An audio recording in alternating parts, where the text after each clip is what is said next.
Guruji, throughout the world, there are many religious and guru cults springing up. For example, Sri Bhagwan Rajneesh and the Krishna movement.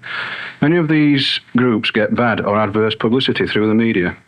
Would you please relate to us your views and experiences of such organizations compared to the true spiritual masters, both ascended and unascended? For example, Buddha, Krishna, Christ, Babaji, Saint Germain, Bhagwan Rajneesh, and of course yourself. Myself? Who says I'm a spiritual master?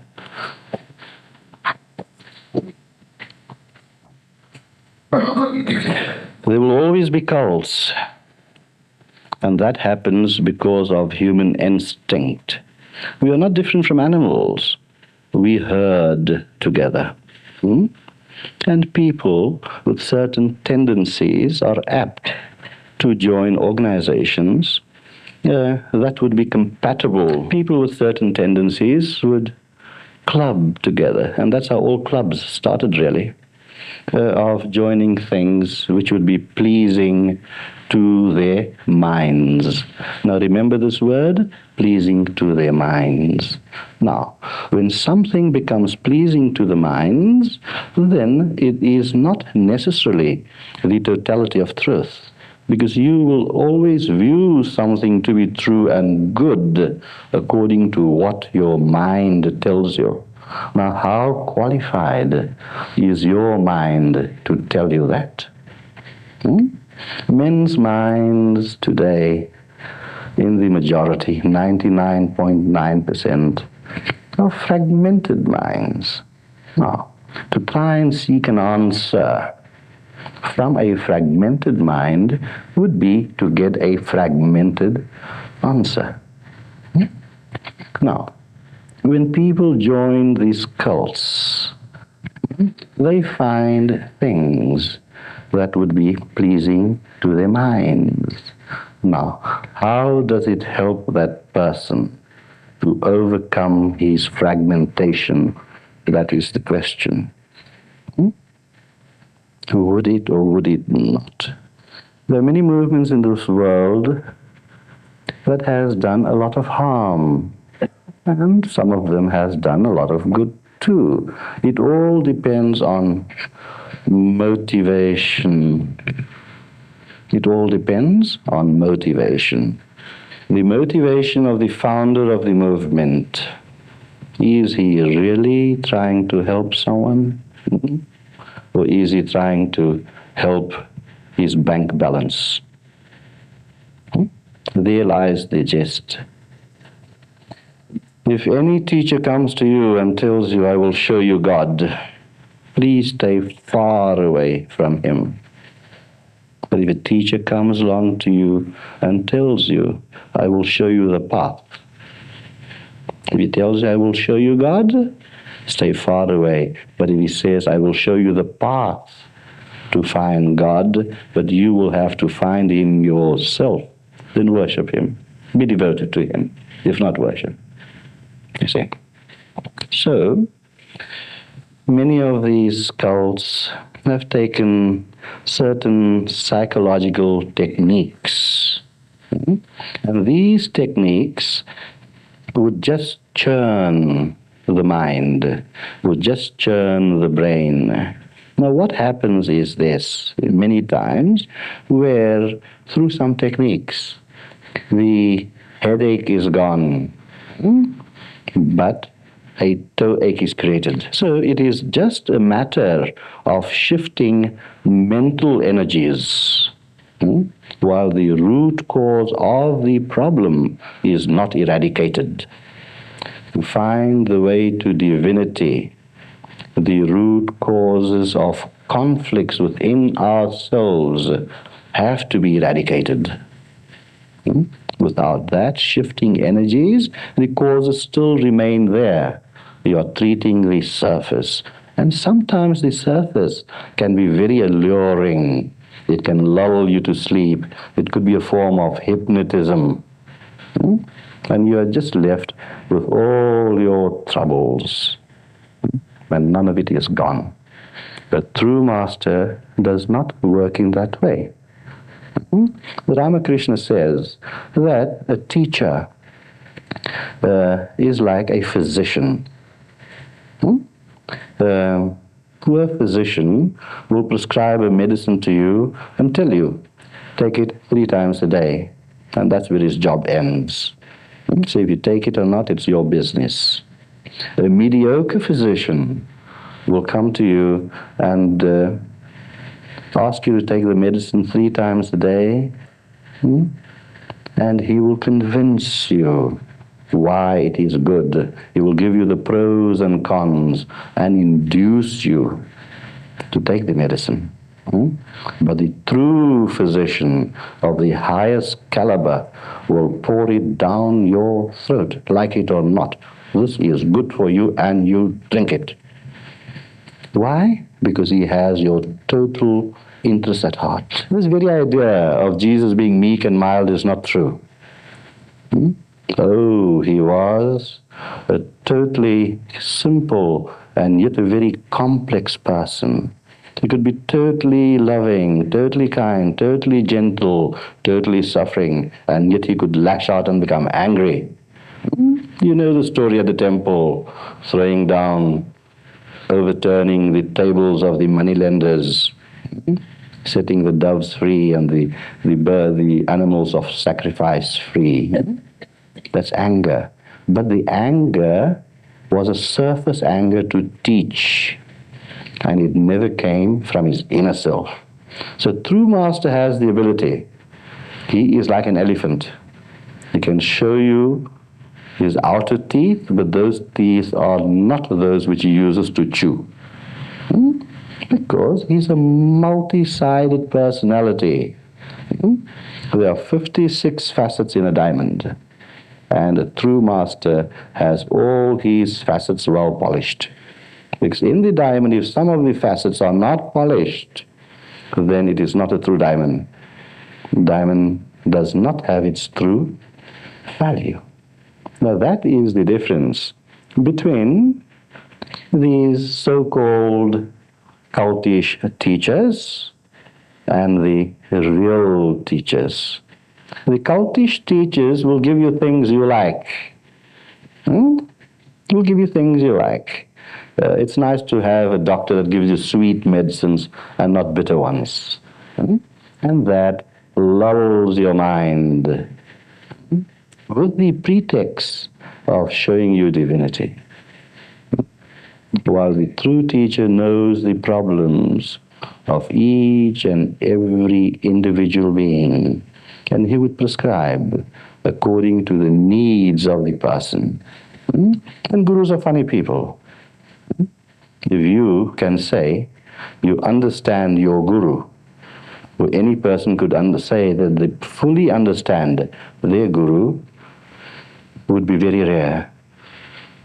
Because you have to become so totally at one with the guru, then only can that communication, understanding, and oneness develops.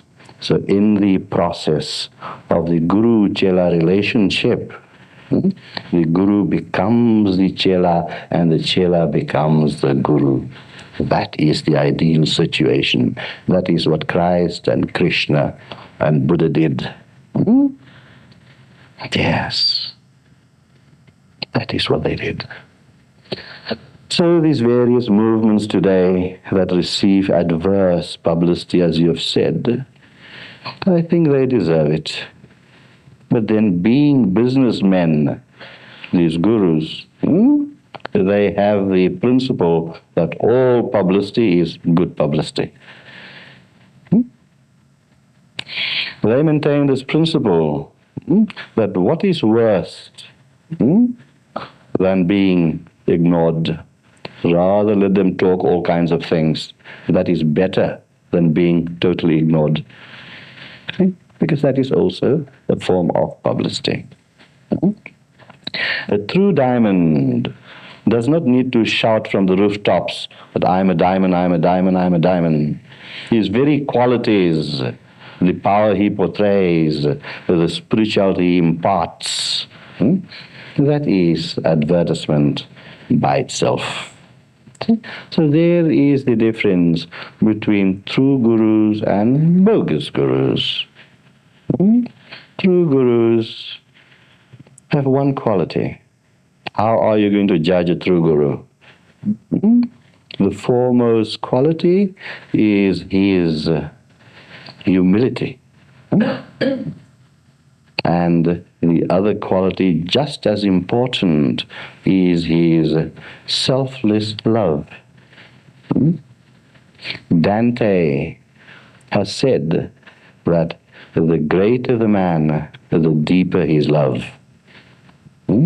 So, a spiritual aspirant, a chela, or a guru, or anyone can only be judged by how deeply and how sincerely he can love. And if you find in anyone, I always say this, don't stick to me, learn from me as much as you can. And I've always said this 1,000,000 times, that my duty as a guru to awaken the inner guru within you. And once that is awakened, you stand on your own feet and you don't depend on me. Go on your way.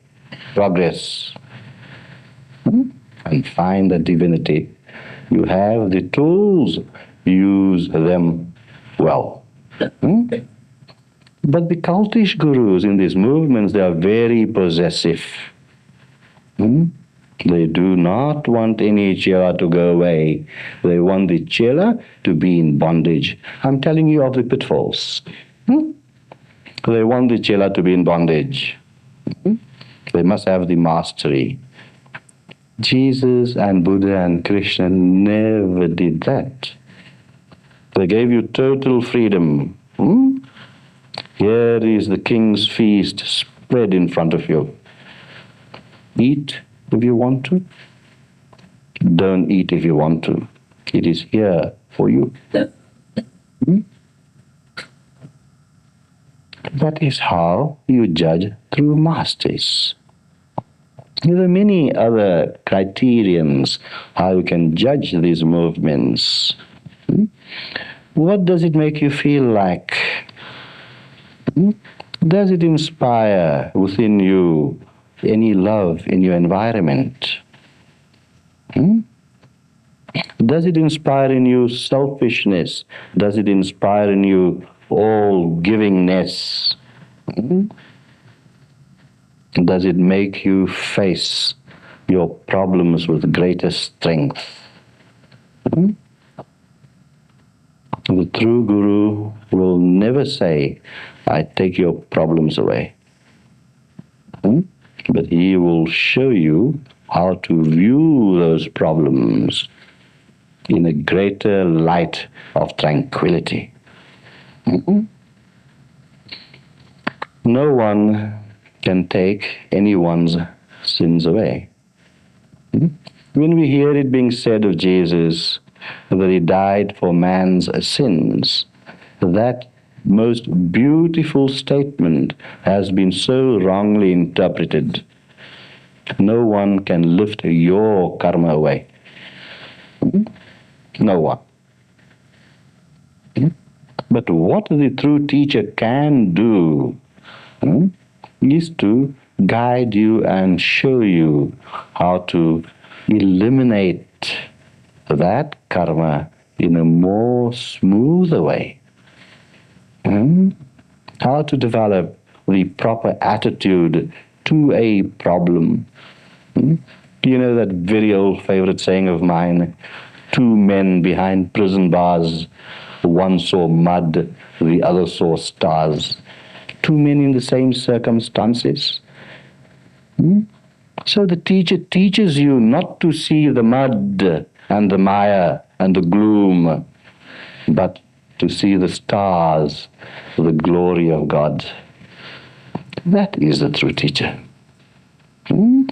So, true teachers like Christ and Buddha and Krishna don't make you promises. He is the light that shines not upon you. The true Guru never sheds or shines his light upon you, but he shines the light upon the path so that you do not stumble and fall. So that is the true teacher.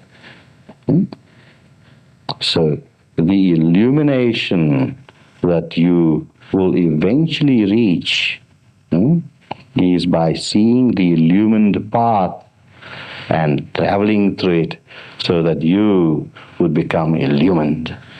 And in reality, you're all illumined. All illumined. Just sitting around with dark eyeglasses and not seeing the light. That is the problem. Going through these various practices of Rajneesh, for example. Now, I was invited to his ashram 2-3 years ago.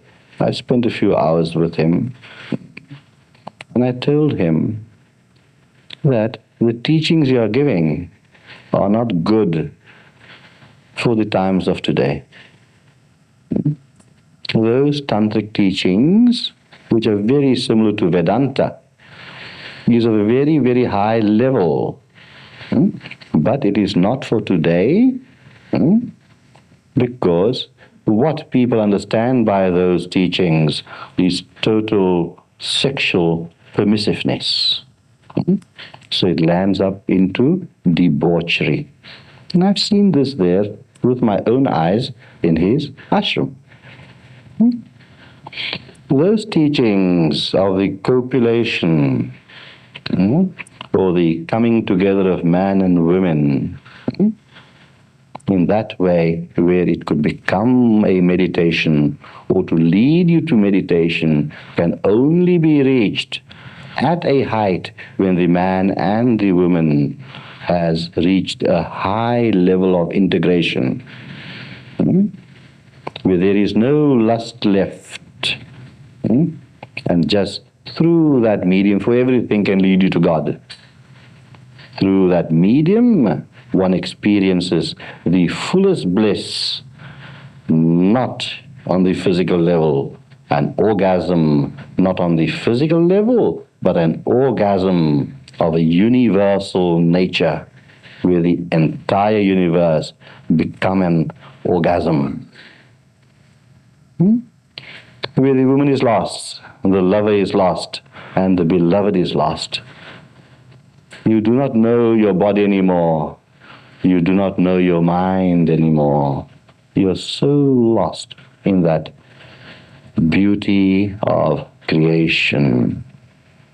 Man and God becomes one. Father and Son becomes one. Thou art that. I am that. And all is that. So, this is the tantric philosophy. But that comes only after a great measure of integration. Now, if you give these tools to just anyone in the street, it would naturally be abused. They'd find an excuse to do all kinds of things. That's one movement you mentioned. Fine. And then Maharishi, Mahesh Yogi, transcendental meditation. Now, I don't condemn anyone. I don't condemn anyone. I just said Rajneesh's teachings are good, but not for the world of today. It's misused, misplaced. Because they seek vast numbers, you see. Therefore, it becomes misused and misplaced. Maharishi Mahesh Yogi, he invited me to Spain in 1974, and I spent a lot of time with him in personal talks. With him, I traveled from Lantia to Punta Umbria, from there to Sevilla and all those places in Spain. And we had these talks, and I disagreed with his principles. Firstly, you are appointing teachers that should not be teachers. Because you got to have something to impart. You got to be spiritual to impart spirituality. And then you're charging such big fees. How can you sell God for money? You might need donations to run your organization, because even if you walk on the street, you've got to pay for breathing. You've got to pay the government taxes. People run offices, they've got to pay lights and rent and telephone and all that. And so a small little donation to the organization is good. It is needed. But charging $200 to initiate someone, from the mantra market. I told this to Maharishi, is no good. You take 16 mantras, bija mantras, from the tantras, and you dish it out on age basis and sex basis. So if you're a man, age 30 to 35, you give him the mantra Sham. And if you're a woman of that age, you give the mantra Shama. What does it mean? A mantra should be based upon the person's own personal vibration. The Guru must have the ability to go into deep meditation on the person and hear in that superconscious state the total vibration of that person. And upon that vibration, which is received at that most subtlest level of the superconscious, he brings it like an ice cream cone. He brings it to the grosser level, where it becomes speakable and audible. And that is how a mantra is imparted. And not only the word that's given to you individually, but behind that mantra is the Guru's entire spiritual force that goes with that sound. For everything in this universe is nothing but vibration, and vibration is sound. Therefore we say in the Bible, first was the Word, and the Word was with God, and the Word was God. You see? So it has to be picked up at that deep, deep, subtle level. And it depends how the Guru takes that subtle level and brings it to a grosser level so that you can hear it. And because of the spiritual force involved in that, drawn from that universal superconscious level, so therefore it can bring a greater integration within yourself. Integration of mind, body, and spirit, where you then can live and come together and function in totality and not fragmentedly. See, that is what a true Guru does. Not pick out one from 16 mantras and say, that's for you, and that's for you, and that's for you. Give me $200. So these are money-making organizations. I told this to Maharishi. I said, I don't agree with you. He wanted me to be one of the kingpins of the TM movement, and I refused it. And not just like that. And there are, about 40 or 50 million coming with that position. I said, no, I'm sorry. I teach not for money. Because I've got to make a living. That's understood. But the aim is not amassing. And if there are some generous people come along, I say, look, I don't want it, I don't even touch it. Your organization, keep it and build an ashram or something with it. We could have been quite far on that project, Charles, if we didn't have some of our predecessors who did not do too well. That's besides the point. Then we have other organizations that expect you to sign over your entire estate to them. I don't want to mention those names.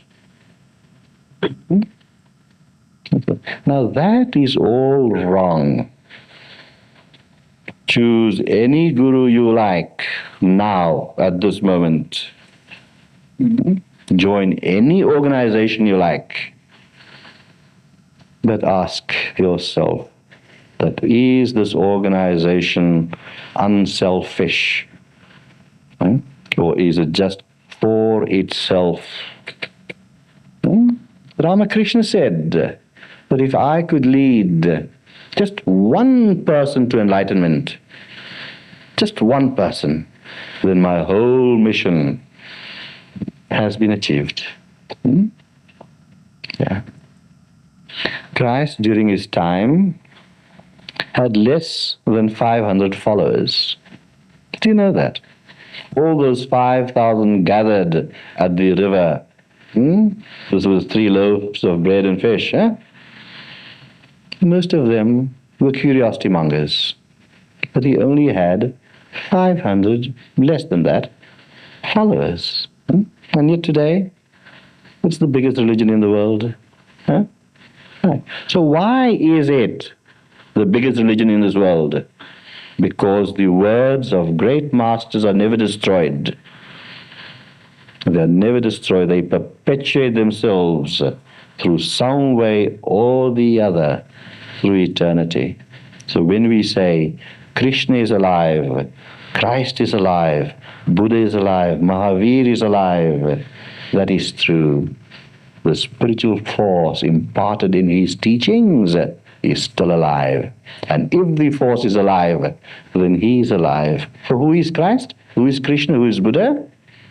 Not that little embodied being you saw there, a body of flesh and blood, but that divine consciousness that was, is, and will ever be. So all these masters are alive. Do you think I'm talking to you for the first time or the second or 10 times we've been together or whatever? No, we've been together many, many times. Many, many times have we been together. In past ages, many times. Then, the teachers of organizations, when they speak to you, always remember to think of one thing. It touches my mind, but does it touch my heart? I have some mental understanding, fine, but what has it done to my heart? Is my heart opening? Am I becoming a more loving person? Am I becoming a more considerate, kind, compassionate person? And by that, you judge your own progress. And yet, you'd find real teachers, because of their kindness, will bring up all the dirt and sanskaras to the fore so rapidly and quickly that you start suffering. And you say, oh, I'm suffering more now. No, you're not suffering more. That's just your limited understanding. Sometimes it's kind to be cruel. That's an old saying. The primary aim of the teacher is to want everyone to find that own personal experience. Many teachers come along, they describe to you the sweetness of sugar. They can give you all the chemical compositions of sugar, how it is made and how it is refined and all that, and yet they have not tasted sugar. So the guru or the organization you follow should be the one that has tasted sugar and tells you of the sugar. Because every word he speaks is from an inner, deeper, personal conviction, not of mind and body only, but a spiritual conviction, because he has known it. And such people are so ordinary. Who was more humble than Christ and Buddha and Krishna? Because they know the value, they've experienced the value of all creation, all life, all existence. Now, those are the teachers that one should really follow or listen to. They are ones. So, throughout the ages, many organizations have come and gone. Big organizations with millions of followers, millions throughout the world, have perished just as great empires have perished because they were not built on a true foundation of purity and truth. And yet the greatest masters don't have big followings, and yet their teachings are perpetuated. Ramakrishna in Calcutta, Belur Math, used to teach 30, 40 people only, used to sit around him and used to talk, this, that. 30, 40 people, not millions. But today, the whole world knows his teachings, because out of those few, Vivekananda was born. Do you see? So truth can never be destroyed. Truth, in some way or the other, will always be perpetuated. We that speak here today among a crowd of 70, 80, it is not for you only, but you are the vehicles through whom the power of this spiritual force will go on and on and on for thousands of years hence. Yes. That is definitely so. So do not judge the movement by how many followers it has. It is sheep mentality. You go to a shopping area and there are two shops opposite each other. Now, the one that has fewer people go in, fewer still will go in. But the other shop that seems so busy, where people are just streaming in, you'll find more and more streaming in. That's the herd instinct again. Although the other shop where few people goes in sells better goods, but because this one shop is so well dressed up and lit up, so many of these movements has the outer trimmings.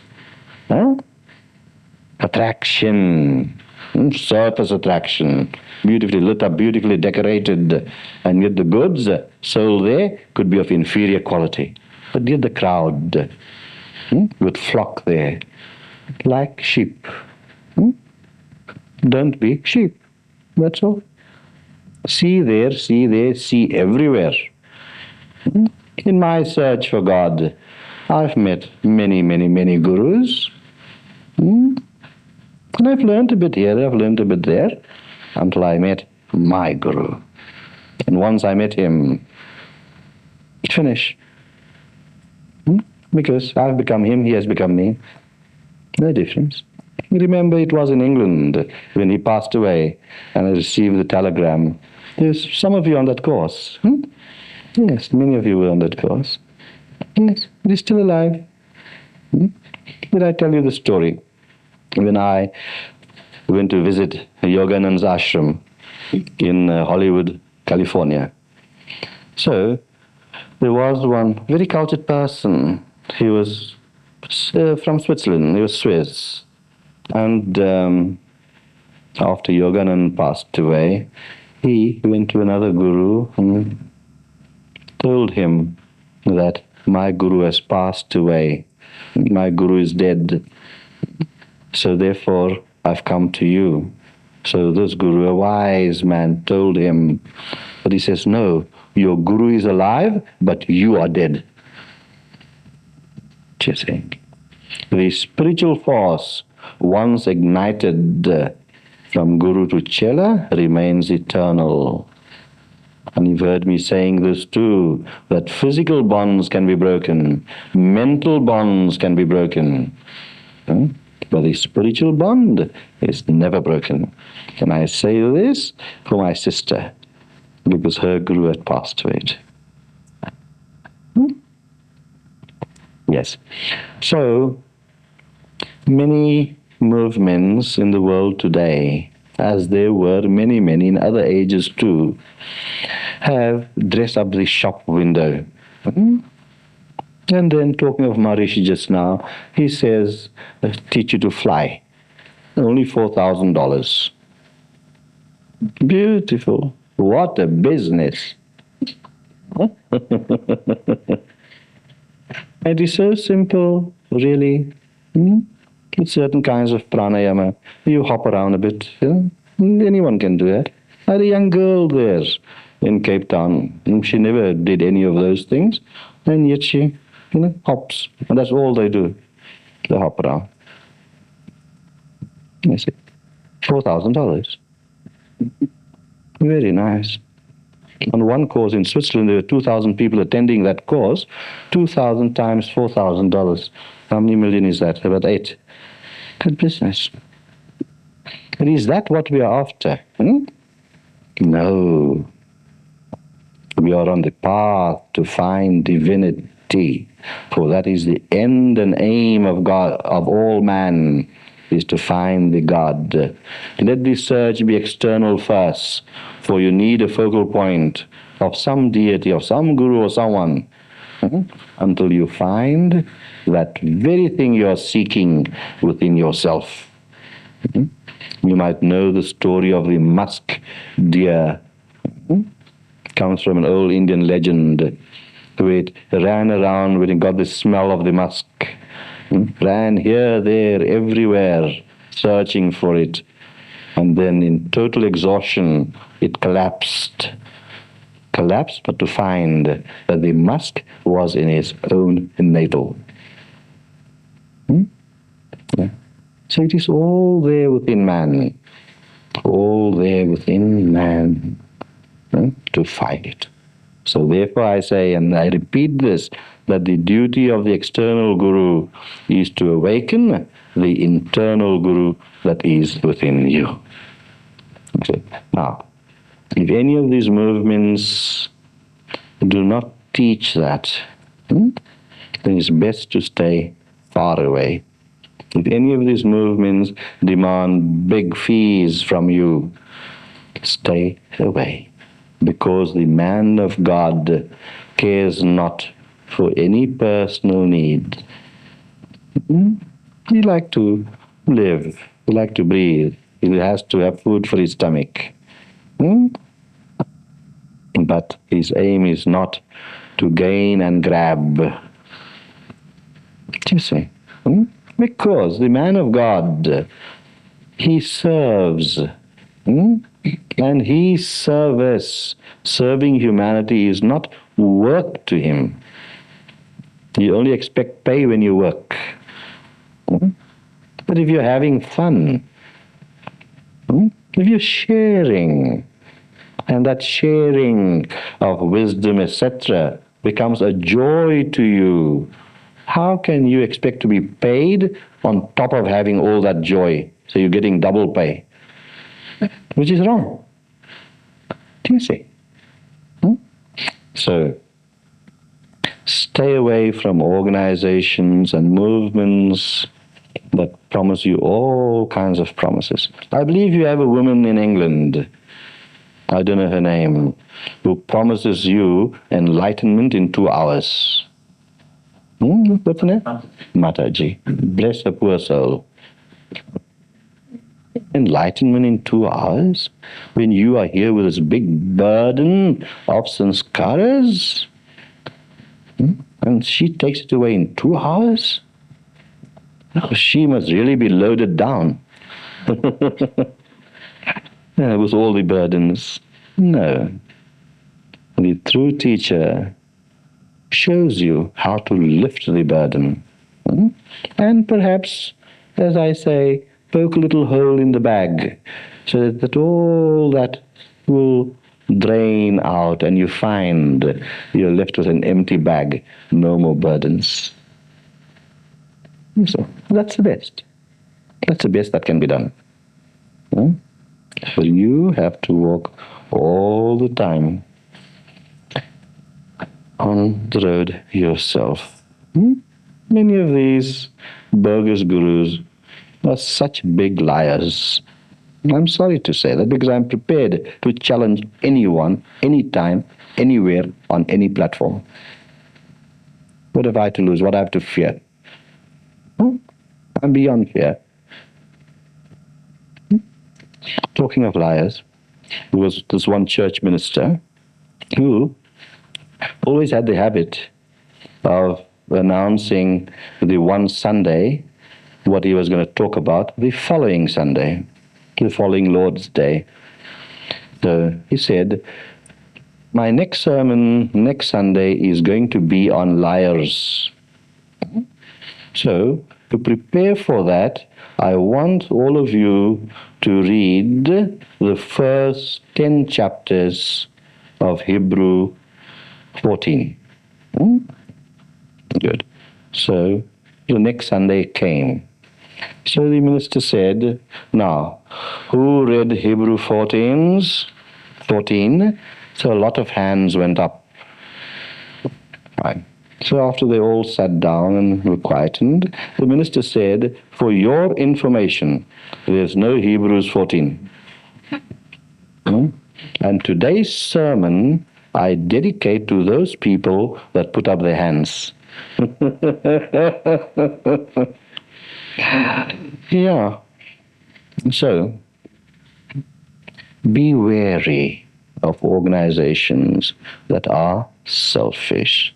Organizations do need some little money to carry on. And if some people are enthusiastic and feel that we need an ashram, where we can go to the retreat whenever we like, it's good to get away from the hustle and bustle of daily life, then do that. Do that. But don't let those funds go into the coffers of the so-called organization.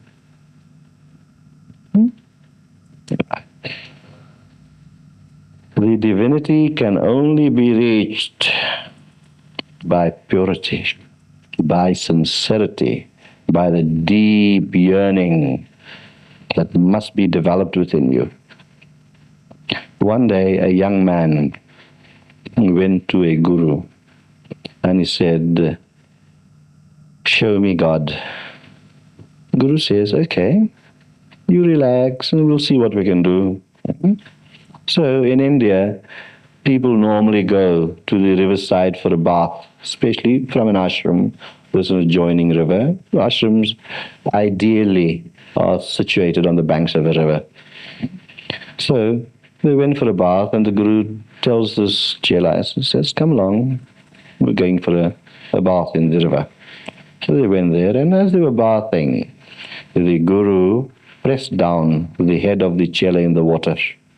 And then, when the Guru saw he was nearly drowning, he pulled him up again.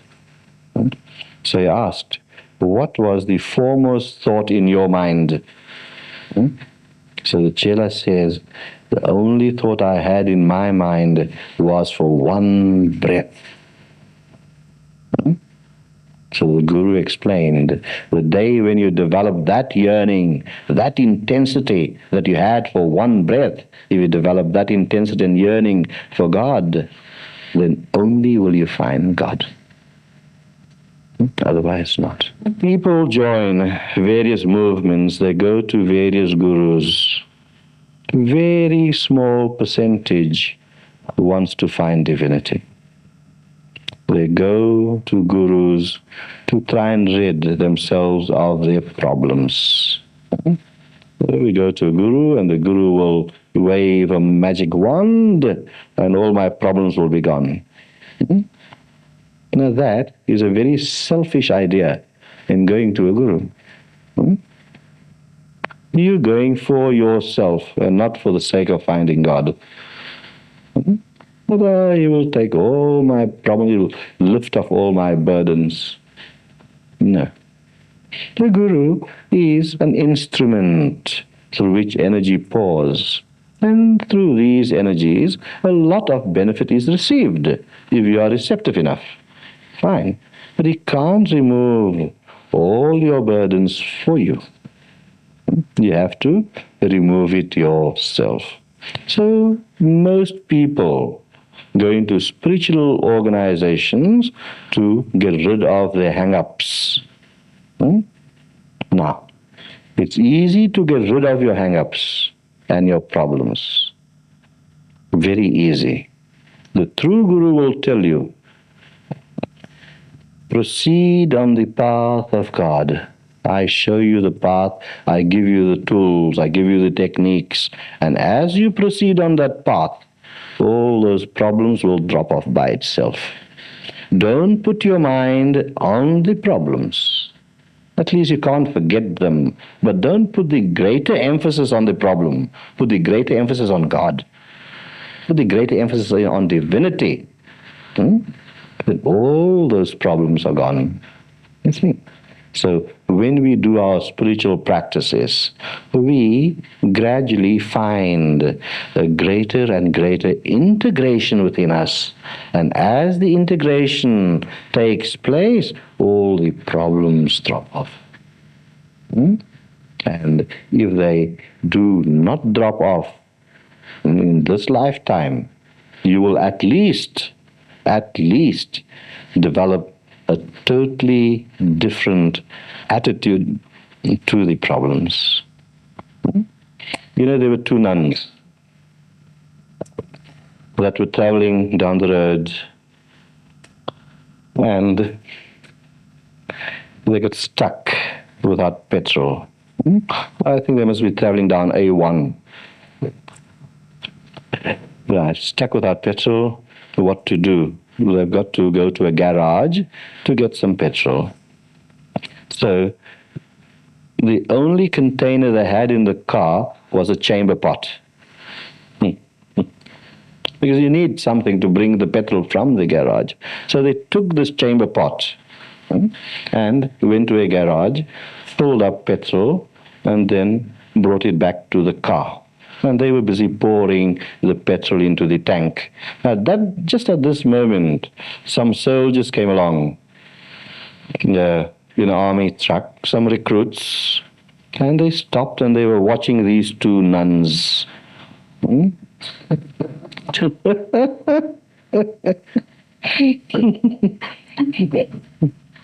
So the one soldier says, Madam, ladies, I don't know how that is going to work, but I do admire your faith.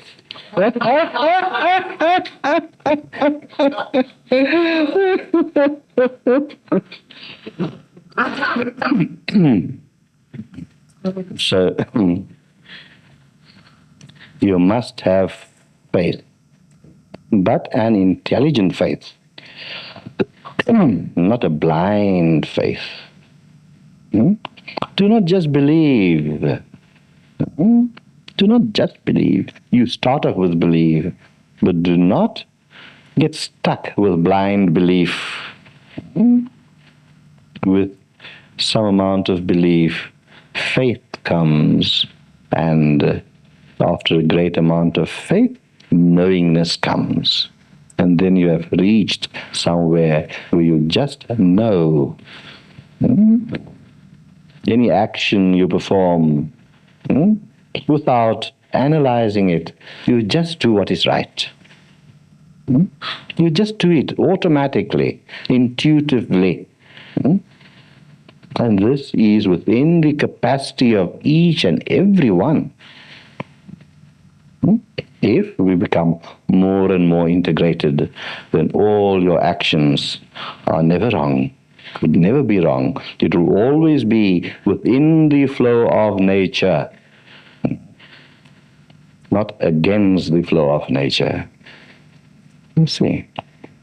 So when a person is attuned within himself to the flow of nature, a greater balance comes within the three gunas that I've been speaking to you about so many times. Then they, Rajas, Sattva, Rajas, Tamas, Sattva, Tamas, Rajas, Sattva. These gunas are not destroyed because they are eternal. But what you do is bring about a balance between the three gunas, and equilibrium is reached. And when the equilibrium is reached, you find the peace which passeth all understanding. No analysis is required. For with the mind, you can never find God. Most of these organizations that you spoke of teach mental techniques. And mental techniques, at best, can only shift around energies, as I said before. So, in order to find divinity, and having said that all the qualities and gunas in the mind are eternal and indestructible, the only thing you can do is to go beyond them. Go beyond them, you become the observer. And once you are the observer, then the workings of the mind do not become painful. The sting is lost. And yet all that will be there. Isn't it like the beautiful prayer, help me to accept the things I cannot change? All that will be there. The serenity prayer, it will be there. But you become none affected, and by becoming none affected by it, you are not hurt. For within the very essence of pain there is joy. Or else there can be no pain if joy was not there. Pleasure rather, not joy. Joy is something else. In every pain there is pleasure, and in every pleasure there is pain, because that is still in the realms of the law of opposites. You feel high in pleasure today, but be sure, tomorrow you'll have pain. You'll have the opposites, for this entire universe exists on the principle of opposites. And if there were no opposites, this universe cannot exist. As I said the other day, it is the law of contraction and expansion, and that creates motion. That is the propelling ragistic force of the universe to stay in motion. And once the motion is lost, no more universe. So what is the answer? Is to rise above it, to become an observer of it. And then you say that I, John James Jill Jean, am not the doer. I am not the doer. And then that comes into a mental concept. The conscious mind starts understanding that I am not the doer, but something beyond the little 10% conscious mind is the doer. Beyond the conscious mind, beyond the subconscious mind, in the realms of the superconscious mind, that is the doer of all action. And thought too is an action. So when the conscious mind grasps that, what develops in you? One of the most beautiful qualities. When you say, I, this flesh and blood, am not the doer, that means you have found the secret of surrender. Thou art the doer, not I. And then you will understand the Christian prayer, thy will be done, not my will. What will have I got in any case? I'm only churning up energies, creating greater and greater conflicts. So when we go beyond through our spiritual practices, which are individually tailored, you can't wear a size 32 suit or a dress if you are size 36, and you can't wear a size 40 if you are 36. It won't fit. It must be 36. Then it fits. Likewise, the organization that gives out practices and teachings on the wholesale supermarket basis, stay away. So, now, when one realizes that I'm not the doer, then you know the meaning of surrender. Now, when man can really surrender, then you can go beyond the law of opposites. It is the very workings of the law of opposites that constitute your very ego. And when you go beyond that, then true surrender comes. And then you go above pain and pleasure and reach the land of bliss and joy. Huh? That's it. And that bliss and joy comes back into your daily living via the subconscious mind, the conscious mind, and the body. And that is how you experience joy. And yet all the workings will carry on. You know, Auntie Mathilda will fall sick and you have to look after her, and Dad's come home drunk and you still have to bear that. But you will bear it with a totally different attitude. Because then you will say, this is surface. My mom did this, or dad did this, or daughter did this, or son did this. Yet that's a surface action. Essentially, they are still divine. Then you start seeing the divinity and not the surface manifestation. That is true surrender. Good. And that is one way. Mental analysis, Gnana Yoga, can never reach totality. It will take you very far, but still you have to make the jump into the unknown. And all surrender is a jump into the unknown. And that is where bliss lies. And you take the jump into the unknown because you now have become at this stage totally fearless, obey, totally fearless. So therefore, the spiritual path, as some great teachers said, is a path of heroes, not pipsqueaks, brave people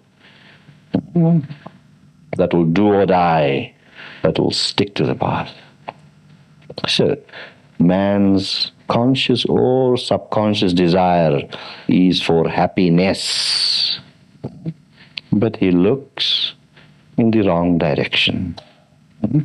He tries to get rid of the unhappinesses by adding emphasis to the unhappinesses. And when you add emphasis to unhappiness, then unhappiness is strengthened.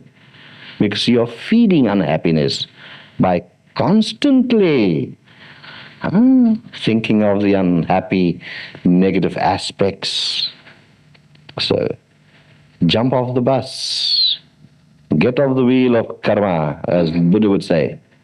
And take the attention to divinity through meditation, and all the unhappinesses, the rough patches in one's life will disappear on their own, because in that powerful light of divinity, darkness has no force. Tamasoma Jyotirgamaya, lead me from darkness to light. And then darkness disappears. It is just so simple. Mrityoma Amritam Gamaya. Then, when darkness disappears, this mortality becomes immortality. Becomes immortality.